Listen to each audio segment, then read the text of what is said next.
All right. Today we're going to be looking at a video from the podcast of one of my favorite Christian apologists, if not my favorite, Sean McDowell. Unfortunately, he's not really going to be featured in this video. It's his podcast, but Sean McDowell is a great guy. Like, I don't know him personally, of course, but when you see him interact, especially with Paulagia, who is an atheist, he's just a great guy. When he's wrong on something, he's willing to concede it, even if it's like an important point to the Christian argument. I got a lot of respect for Sean McDowell. He also, on this podcast, the guy we're going to be looking at is J. Warner Wallace, former detective. He has Cold Case Christianity. He's looking at the claims of Christianity through the eyes of a cold case detective. And he's come up with a new and unique, I think, from the Christian perspective, take on the dying and rising gods of the ancient world.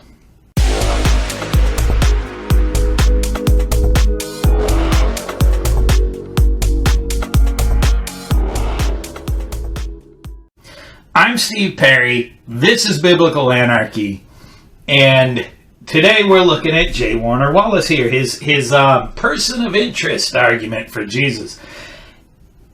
I have watched Mike Winger addresses these dying and rising gods, and he says, well, they all, like the myths of the dying and rising gods really came along after Christianity. The problem with that is the early church, right? The early church, they argued that Satan actually put these dying and rising gods back into history, like he was wanting to trick people into not following Jesus, and that's why you had these dying and rising gods before Jesus.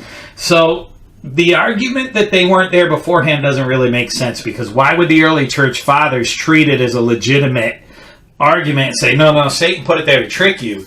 Why wouldn't they just say, well, as you know, this is a new development, J. Warner Wallace has a better argument to make here.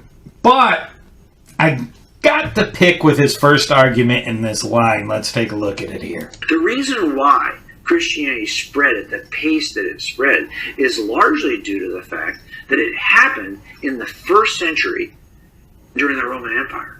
Now, it could have happened. Look, here's the point: is if you look at all of the cultural conditions that had to be in place before a message like the message of Jesus can be communicated to the known world, it turns out that the optimum time to appear would be during that Pax Romana, that 200-year period of time in which a peace had been established and money was being spent on the infrastructure which allowed messages to travel. So there's an aspect in which you can kind of look at, you see those scriptures where it says that Jesus kind of came at the at the right time in history. And you ask yourself, well, what would be required for it to be the right time in history? Well, one of those things would be the cultural infrastructure that made the message of Jesus so easily communicable to all of the known world. And that's why we talk about that cultural fuse. The reason why Christianity... Yeah, when the fullness of time had come, right? Are we seriously arguing that it was a better time because the Romans had built roads and bridges than the internet? I mean, if Jesus came during a time, let's just say today, right, when we have scientific discovery, like literally a resurrection, the empty tomb, we could prove all this stuff. We would have video, we would have DNA evidence, the whole 9 yards. Now, one could argue that you don't want that level of proof with Christianity. I don't know. Like, there are arguments you could make, but it's to me, it's a faulty argument to say that we are, that was the best time. But, that's the argument he's making here. I don't see that as valid. But here's where it gets interesting. This is an interesting take on something that I don't think we had I don't think I've heard this take before. So I read through all of the mythologies that people typically say, well, look, that's similar to Jesus. Well, yeah, broadly, there are broad similarities. I found 15 broad similarities between all ancient mythologies, all of them. Now, not everyone's got all 15.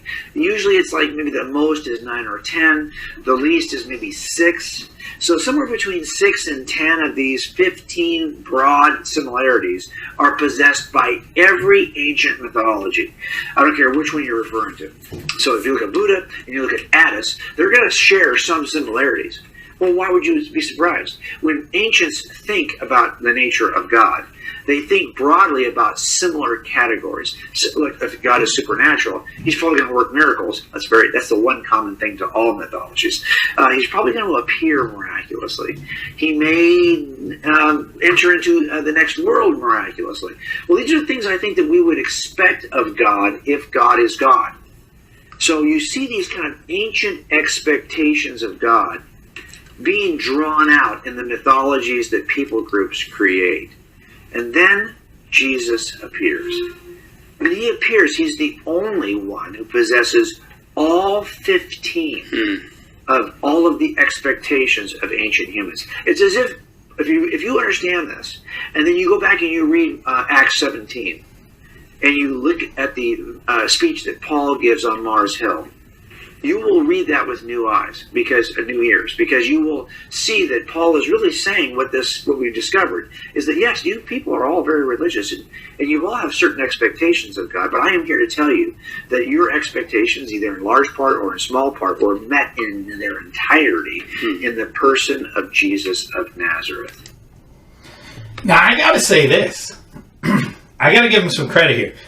If you isolate this simply to the dying and rising God thing, this is a great argument that he's making. And the reason being is because the argument that the devil put the dying and rising gods into history, it's a weak argument from several accounts. First of all, if you go to Revelation 12, we learn that the fall of Satan happened at the birth of Jesus. So if Jesus was on God's side prior to that, why would Satan have been putting stories about dying and rising gods to trick you away from Jesus if Satan doesn't become an enemy of God until the birth of Jesus, right? So there's a problem there. There's a problem with Mike Winger denying, because let's be honest here. Mike Winger's point that not everybody believed the same thing about these gods is a valid point, but the same thing is true of early Christianity. You had the Ebionites who did not believe that Jesus was the Son of God. They believed he was the son of Joseph and Mary. You had people who believed that Jesus wasn't really human. He just appeared to be human. You had all these different views, modalism. You had all these different views of Jesus. So to sit there and say, well, not everybody believed the dying and rising myths of these other gods, what's your point? Not everybody believed the virgin birth. Not everybody believed all these other, different accounts in Christianity were not believed by all of the early Christians. But what the argument that he's making here is that all of the pagans looked for certain characteristics in a god. They all had a similar view with their dying and rising gods. There's like 15 different characteristics these gods shared, anywhere between 6 and 10 of them for each individual god. It's an interesting take, I'll give him that. Now, he's making an argument here. I cut it down because J. Warner Wallace tends to run on. But basically, he was an undercover cop. He was looking for a burglar, and then a burglary happened in the neighborhood while he was looking. So he shows up at the scene of the burglary as an undercover cop to ask questions. Watch what happens. So I'm hearing this. I decided to jump the call, get to the victim before the officer gets to the victim to take a report. So I drive over there. I'm in my playing car. I got long hair. I got a rain vest. I've got shorts. I jump out of the car. I approach this guy who's waiting for a police car, and he won't even give me the time of day. I'm like, dude, I'm trying to get information because we got a surveillance team here. We could actually maybe get out in the area and catch this guy before he leaves town. What did you see? Did you see a car? Did you see any suspects? He won't even talk to me. Then the police car drives up. This dude gets out with a uniform, and he tells him the whole story. Well, what's the deal there? Well, see, he was expecting a police car to come and take a report. He sees me. I did not meet his expectations. He would not give me the time of day. The better that the expector, or the expected rather, meets the expectations of the expector, the better the response. There's where the trouble begins. So he's got a good point here. You know, the guy's not expecting a guy in an unmarked car, long hair, wearing shorts. He's expecting an officer in blue, right? So his point is that in the pagan world, they expected a God that looked exactly like Jesus. But apart from the pagan world, we have the Jewish world. They were expecting a Messiah. How did this Messiah do in comparison with the expectations of the people who were waiting for him, as opposed to the expectations of the pagan world? Let's ask J. Warner Wallace. You know, I was never impressed with prophecy. I know that sounds terrible as a Christian, right? Like, you know, all this stuff is used to make a case for the appearance of Jesus and the divine and supernatural nature of Jesus, because you have all this prophecy that is predicting Jesus. And I remember being in this big church where I first heard anything about Jesus at all, and they had a guest speaker. And I remember that guest speaker spoke about prophecy. It was the first time I had ever been exposed to this idea that Jesus had been predicted.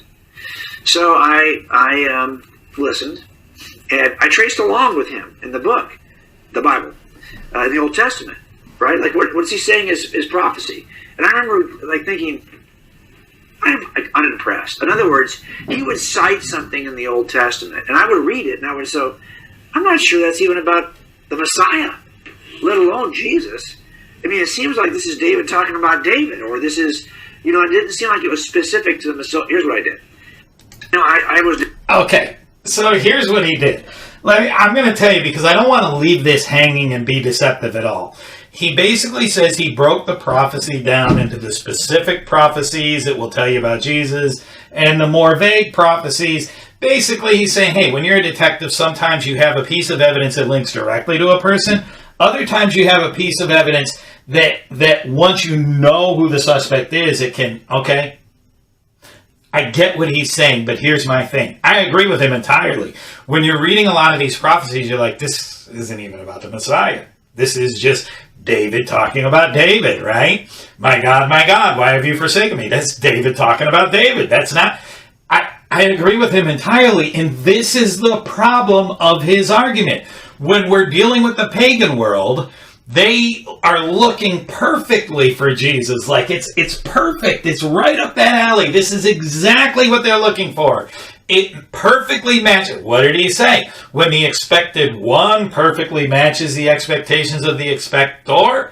Yet in the Jewish world, where we have 1,000 years plus of prophecy saying, look for this, look for this, look for this. As he says, a lot of it's like, I'm not sure that's talking about a Messiah. That's what folks like myself, I'm a Noahide. That's what we're pointing out. We're saying, hey, why is this stuff so vague? Yes, the pagan world perfectly expected a God that looked exactly like Jesus, right? Now, in his argument, he points out that there were even like pagan societies that we hadn't discovered yet, and yet it looks like the New Testament was being written exactly towards them. Why? Because you're making a God in the image of man, as opposed to man being made in the image of God. So you don't need to know the particular pagan society. They are all looking for pretty much the same thing, because when man looks for a God, man looks for the same things in a God. But when God says, here's what I want you to look for, Sometimes it's a lot different. And I agree emphatically with what J. Warner Wallace just said. The problem is our interpretation of these things. To me, call me crazy, but I think that the group that God has been revealing himself to should have a better view of who the Messiah will be than the pagan world. I'm just saying, if I follow his argument to its conclusion, he's basically saying that you were better off being a pagan than you were being a Jew. If you were a Jew, you were going to be confused by the prophecies that were given to you, whereas if you're a pagan, this is exactly what you were expecting. I don't disagree with him at all on his points. I just disagree on the conclusion that somehow it makes sense then that Jesus is the Son of God, the promised Messiah, etc. If you agree with him, disagree with me, you can feel to bring it up in the comments. We can have a conversation.